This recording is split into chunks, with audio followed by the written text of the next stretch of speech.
Okay, England's women played Canada's women at the Stoop at Harlequins' home ground in their third test. The first half was a very tight contest. It could have gone either way. England shading that at half time. The second half is where the match is won, not the first half. Canada gave as good as they got.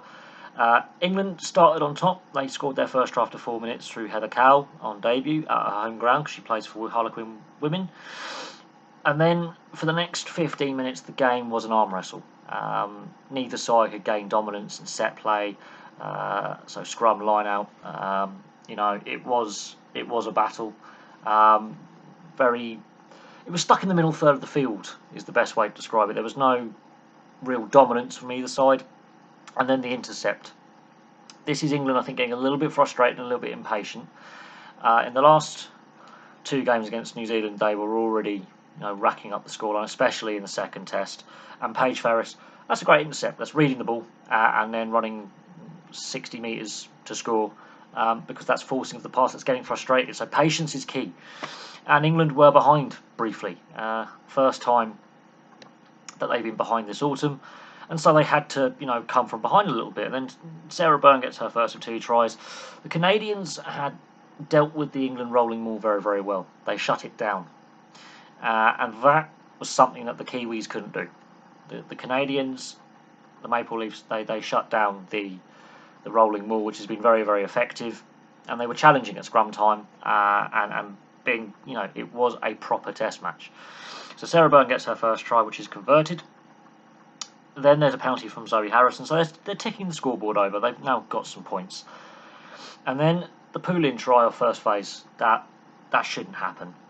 But it's a very, very good line she runs, and she picks a hole. She comes off one wing and is in the centres, basically. It's a very good arcing run and got pace to burn. And a lot of these Canadian players and these England players play sevens. There was a lot of sevens-style passing moves and handling skills. And so Canada got 12 points on the board. Heather Cowell gets her second try on debut, so 2 tries at your home ground is always good. And a fair reflection on the first half. England slightly edging it. Most of the game was played in that middle third of the field in the first half. But it's a proper test match. England have got a challenge on their hands. These Canadians are not backing down. They're physical. They're disrupting the set play at scrum and line out. And England can't get their rolling maul to be dominant. So that's taken away one of their strengths from the previous two tests. And Canada are also having a good go in the scrum as well. So the scrum isn't as dominant, which was a weakness in the Six Nations. So Lewis Deacon, as forwards coach, has got a few things to work on for the test against the US. The second half is where England win the game. They start the second half like a freight train, get 2 quick tries from Sarah Byrne getting a second try and Claudia McDonald getting her first try. And that's where the game is won, is that 10-minute spell at the beginning of the second half is where the game is won. After that, the game meanders for 10, 15 minutes, and there's no structure to it. Canada are still in with a chance at this point, so England haven't put them to bed yet. It'll be the last 10 minutes where they finally get over the line. But Zoe Harrison slots a penalty on 61 minutes. But the game is not done yet. Although that initial 10 minutes after half-time, I think, is where the match is won. You don't know at this point. You've still got 20 minutes less. But that last 20 minutes, the bench makes the change. The substitutions and the squad depth. That's why England are number 1 in the world and Canada are number 3. Is just that extra depth and those experienced players coming off the bench. So Alex Matthews gets her try and Claudia McDonald gets her second try. And in the last 5 minutes, it's all Canada. And I think England can be very happy to keep Canada to 0 in the second half. Phase after phase after phase. And England repelled a red wall. A white wall repels a red wall. And while the scoreline's 51 points to 12, I don't think that's necessarily a full fair reflection of the game as a whole. But England were dominant in the second half. They played most of the game down in Canada's half. It was just the second half got a bit sloppy at periods, and the Canadians got a bit tired because they put a lot of effort into the first 60, 70 minutes. And the last 2 tries, that is tired defence. And that attempt to get a third try, that's tired attack. They looked tired and they looked like they had put in a shift for 80 minutes.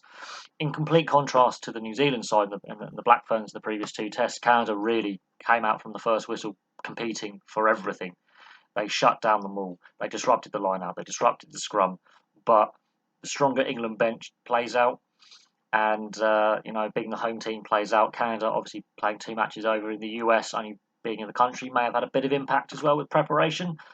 And yeah, there's still that difference in quality between Canada and England, but the second half is where they turn the screw. However, when the match was meandering on about 50 to 60 minutes, there was a danger that England may again give a silly pass, an intercept, mistakes, knock-ons.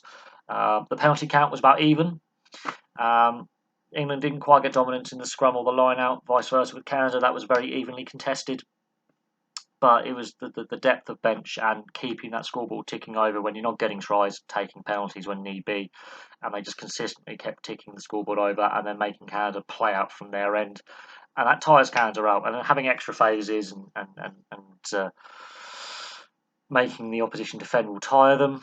But Canada were far more competitive, even though the scoreline doesn't say that, than the Black Ferns were. So there you go. Thank you very much for watching.